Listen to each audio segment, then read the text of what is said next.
हरे कृष्णा। शिल Prabhupada book reading में आप सभी का स्वागत है। आप देख रहे हैं श्रवणम कीर्तनम। मैं हूं अंकुर और आज हम शुरू करने वाले हैं पहला अध्याय। हरे कृष्णा कृष्ण कृष्ण हरे हरे। अध्याय 1, कुरुक्षेत्र के युद्ध स्थल में सैन्य निरीक्षण। धृतराष्ट्र उवाच धर्मक्षेत्रे कुरुक्षेत्रे समवेतायुयोत्सवः मामकाः पांडवाश्चैव किम अकुर्वत संजय। अर्थात धृतराष्ट्र ने कहा, हे संजय, धर्मभूमि कुरुक्षेत्र में युद्ध की इच्छा से एकत्र हुए मेरे तथा पांडु के पुत्रों ने क्या किया। तात्पर्य: भगवत गीता एक बहुपठित आस्तिक विज्ञान है जो गीता महात्म्य में सार रूप में दिया हुआ है। इसमें यह उल्लेख है कि मनुष्य को चाहिए कि वह श्री कृष्ण के भक्त की सहायता से संवीक्षण करते हुए भगवत गीता का अध्ययन करे और स्वार्थ प्रेरित व्याख्याओं के बिना उसे समझने का प्रयास करे। अर्जुन ने जिस प्रकार से साक्षात भगवान कृष्ण से गीता सुनी और उसका उपदेश ग्रहण किया, उस प्रकार की स्पष्ट अनुभूति का उदाहरण भगवत गीता में ही है। यदि उसी गुरु परंपरा से निजी स्वार्थ से प्रेरित हुए बिना किसी को भगवत गीता समझने का सौभाग्य प्राप्त हो, तो वह समस्त वैदिक ज्ञान तथा विश्व के समस्त शास्त्रों के अध्ययन को पीछे छोड़ देता है। पाठक को भगवत गीता में न केवल अन्य शास्त्रों की सारी बातें मिलेंगी, अपितु ऐसी बातें भी मिलेंगी जो अन्यत्र कहीं उपलब्ध नहीं है। यही गीता का विशिष्ट मानदंड है। स्वयं भगवान श्री कृष्ण द्वारा साक्षात उच्चरित होने के कारण यह पूर्ण आस्तिक विज्ञान है। महाभारत में वर्णित धृतराष्ट्र तथा संजय की वार्ताएं इस महान दर्शन के मूल सिद्धांत का कार्य करती हैं। माना जाता है कि इस दर्शन की प्रस्तुति कुरुक्षेत्र के युद्ध स्थल में हुई, जो वैदिक युग से पवित्र तीर्थ स्थल रहा है। इसका प्रवचन भगवान द्वारा मानव जाति के पथ प्रदर्शन हेतु तब किया गया जब वे इस लोक में स्वयं उपस्थित थे। धर्मक्षेत्र शब्द सार्थक है क्योंकि कुरुक्षेत्र के युद्ध स्थल में अर्जुन के पक्ष में श्री भगवान स्वयं उपस्थित थे। कौरवों का पिता धृतराष्ट्र अपने पुत्रों की विजय की संभावना के विषय में अत्यधिक संदिग्ध था। अतः इसी संदेह के कारण उसने अपने सचिव से पूछा, उन्होंने क्या किया। वह आश्वस्त था कि उसके पुत्र तथा उसके छोटे भाई पांडु के पुत्र कुरुक्षेत्र की युद्ध भूमि में निर्णयात्मक संग्राम के लिए एकत्र हुए हैं। फिर भी उसकी जिज्ञासा सार्थक है। वह यह नहीं चाहता था कि भाइयों में कोई समझौता हो। अतः वह युद्ध भूमि में अपने पुत्रों की नियति यानी भाग्य और भावी के विषय में आश्वस्त होना चाह रहा था। चूंकि इस युद्ध को कुरुक्षेत्र में लड़ा जाना था, जिसका उल्लेख वेदों में स्वर्ग के निवासियों के लिए भी तीर्थ स्थल के रूप में हुआ है, अतः धृतराष्ट्र अत्यंत भयभीत था कि इस पवित्र स्थल का युद्ध के परिणाम पर न जाने कैसा प्रभाव पड़े। उसे भली भांति ज्ञात था कि इसका प्रभाव अर्जुन तथा पांडु के अन्य पुत्रों पर अत्यंत अनुकूल पड़ेगा, क्योंकि स्वभाव से वे सभी पुण्यात्मा थे। संजय श्री व्यास का शिष्य था, अतः उनकी कृपा से संजय धृतराष्ट्र के कक्ष में बैठे बैठे कुरुक्षेत्र के युद्ध स्थल का दर्शन कर सकता था। इसलिए धृतराष्ट्र ने उससे युद्ध स्थल की स्थिति के विषय में पूछा। पांडव तथा धृतराष्ट्र के पुत्र दोनों ही एक वंश से संबंधित हैं, किंतु यहाँ पर धृतराष्ट्र के वाक्य से उसके मनोभाव प्रकट होते हैं। उसने जानबूझकर अपने पुत्रों को कुरु कहा और पांडु के पुत्रों को वंश के उत्तराधिकारी से विलग कर दिया। इस तरह पांडु के पुत्रों अर्थात अपने भतीजे के साथ धृतराष्ट्र की विशिष्ट मनःस्थिति समझी जा सकती है। जिस प्रकार धान के खेत से अवांछित पौधों को उखाड़ दिया जाता है, उसी प्रकार इस कथा के आरंभ से ही ऐसी आशा की जाती है कि जहाँ धर्म के पिता श्री कृष्ण उपस्थित हों, वहां कुरुक्षेत्र रूपी खेत में दुर्योधन आदि धृतराष्ट्र के पुत्र रूपी अवांछित पौधों को समूल नष्ट करके युधिष्ठिर आदि नितांत धार्मिक पुरुषों की स्थापना की जाएगी। यहाँ धर्मक्षेत्रे तथा कुरुक्षेत्रे शब्दों की उनकी ऐतिहासिक तथा वैदिक महत्ता के अतिरिक्त यही सार्थकता है। संजय उवाच दृष्ट्वा तु पांडवानीकं व्यूढ़ं दुर्योधनस्तथा आचारम उपसंगम्य राजा वचनमब्रवीत। अर्थात संजय ने कहा, हे राजन, पांडु पुत्रों द्वारा सेना की व्यूह रचना देखकर राजा दुर्योधन अपने गुरु के पास गया और उसने यह शब्द कहे। तात्पर्य: धृतराष्ट्र जन्म से अंधा था। दुर्भाग्यवश वह आध्यात्मिक दृष्टि से भी वंचित था।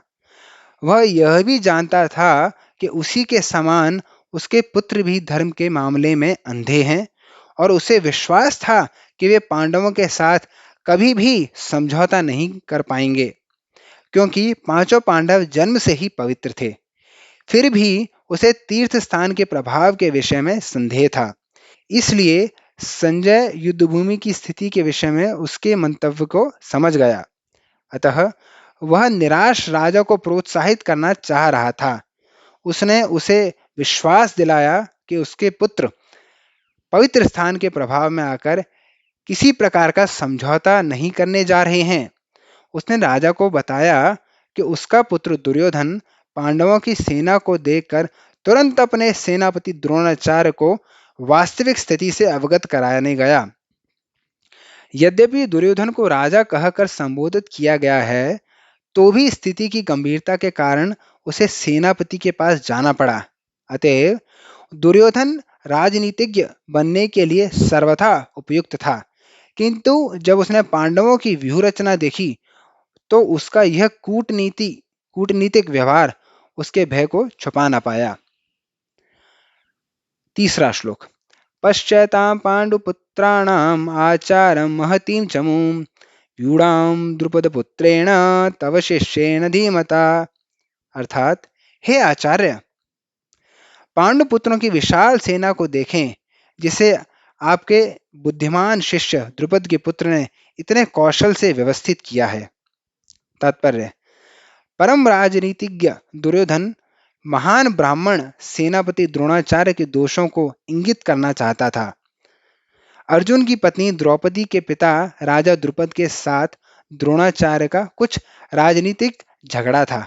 इस झगड़े के फलस्वरूप द्रुपद ने एक महान यज्ञ संपन्न किया, जिससे उसे एक ऐसा पुत्र प्राप्त होने का वरदान मिला जो द्रोणाचार्य का वध कर सके। द्रोणाचार्य इसे भली भांति जानता था, किंतु जब द्रुपद का पुत्र धृष्टद्युम्न युद्ध शिक्षा के लिए उसको सौंपा गया, तो द्रोणाचार्य को उसे अपने सारे सैनिक रहस्य प्रदान करने में कोई झिझक नहीं हुई। अब धृष्टद्युम्न कुरुक्षेत्र की युद्ध भूमि में पांडवों का पक्ष ले रहा था और उसने द्रोणाचार्य से जो कला सीखी थी, उसी के आधार पर उसने यह व्यूह रचना की थी।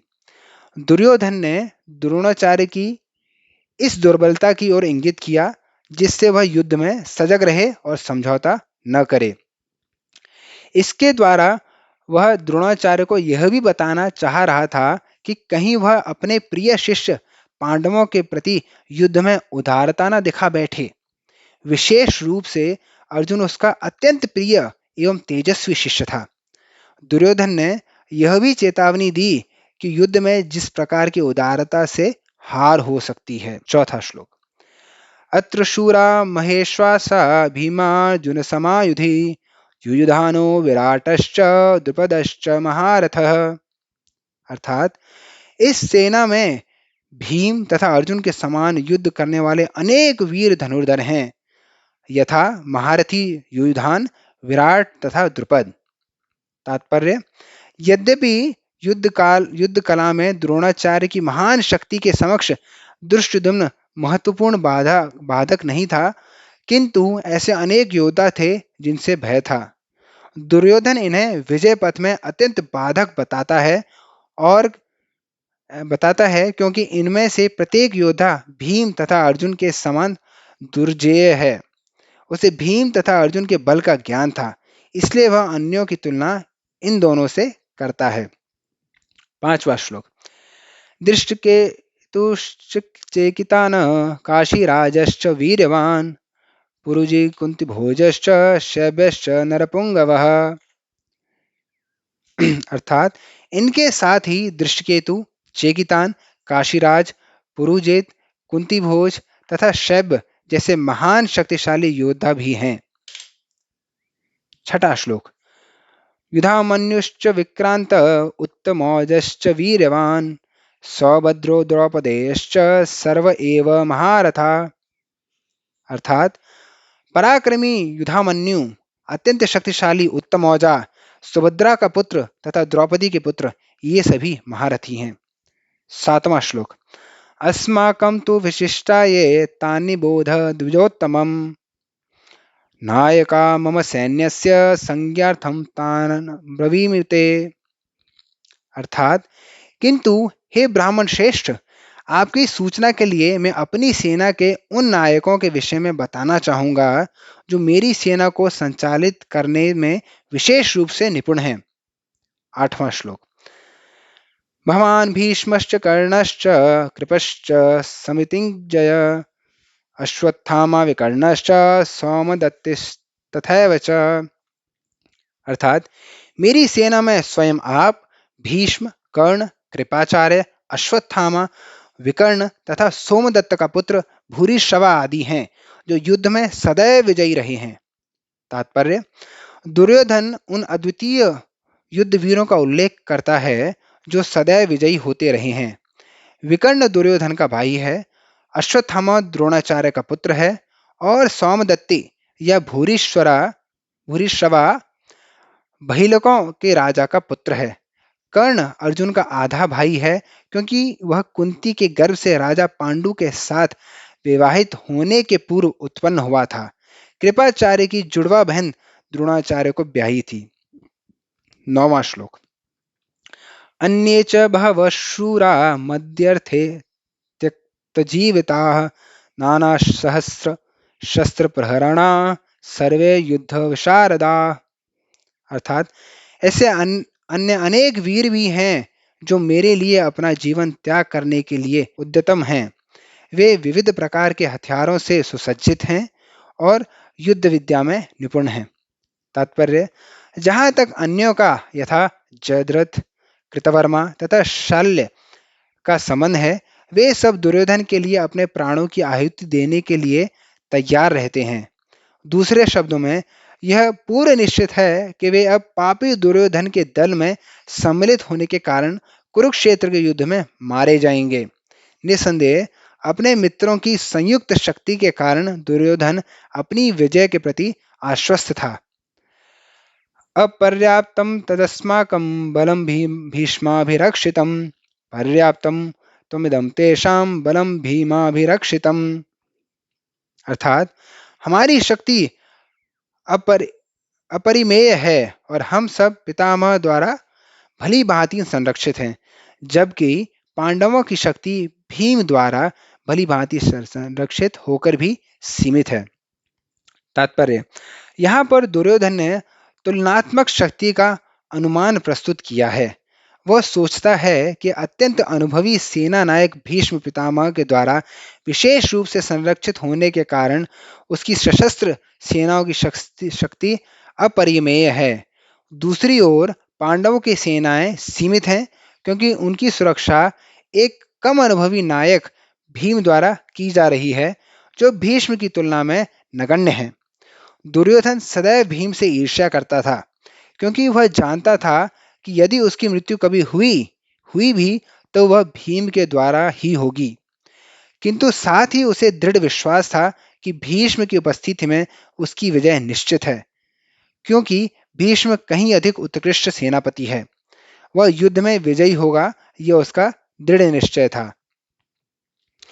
अयनेषु च सर्वेषु यथा भागम अवस्थिताः भीष्म एवाभिरक्षन्तु भवन्तः सर्व एव ही। अर्थात अतएव सैन्य भूमि में अपने अपने मोर्चों पर खड़े रहकर आप सभी भीष्म पितामह को पूरी सहायता दें। तात्पर्य, भीष्म पितामह के शौर्य की प्रशंसा करने के बाद दुर्योधन ने सोचा कि कहीं अन्य योद्धा यह न समझ लें कि उन्हें कम महत्व दिया जा रहा है। अतः दुर्योधन ने अपने सहज कूटनीतिक ढंग से स्थिति संभालने के उद्देश्य से उपरोक्त शब्द कहे। उसने बलपूर्वक कहा कि भीष्मदेव निसंदेह महानतम योद्धा हैं, किंतु अब वे वृद्ध हो चुके हैं। अतः प्रत्येक सैनिक को चाहिए कि चारों ओर से उनकी रक्षा का विशेष ध्यान रखे। हो सकता है कि वे किसी एक दिशा में युद्ध करने में लग जाएं और शत्रु इस व्यस्तता का लाभ उठा ले। अतः यह आवश्यक है कि अन्य योद्धा मोर्चों पर अपनी अपनी स्थिति पर अडिग रहें और शत्रु को व्यूह न तोड़ने दें। दुर्योधन को पूर्ण विश्वास था कि कौरवों की विजय भीष्मदेव की उपस्थिति पर निर्भर है। उसे युद्ध में भीष्मदेव तथा द्रोणाचार्य के पूर्ण सहयोग की आशा थी, क्योंकि वह अच्छी तरह जानता था कि इन दोनों ने उस समय एक शब्द भी नहीं कहा था जब अर्जुन की पत्नी द्रौपदी को असहायावस्था में भरी सभा में नग्न किया जा रहा था और जब उसने उनसे न्याय की भीख मांगी थी। यह जानते हुए भी कि इन दोनों सेनापतियों के मन में पांडवों के लिए स्नेह था, दुर्योधन को आशा थी कि वे इस स्नेह को उसी तरह त्याग देंगे जिस तरह उन्होंने द्रुत क्रीड़ा के अवसर पर किया था। हरे कृष्ण। आज हम यहीं विराम लेते हैं। कृपया चैनल को लाइक करें, सब्सक्राइब करें, शेयर करें और पूरी भगवद गीता सुनने के लिए हमारी प्लेलिस्ट में जाएं। हरे कृष्ण।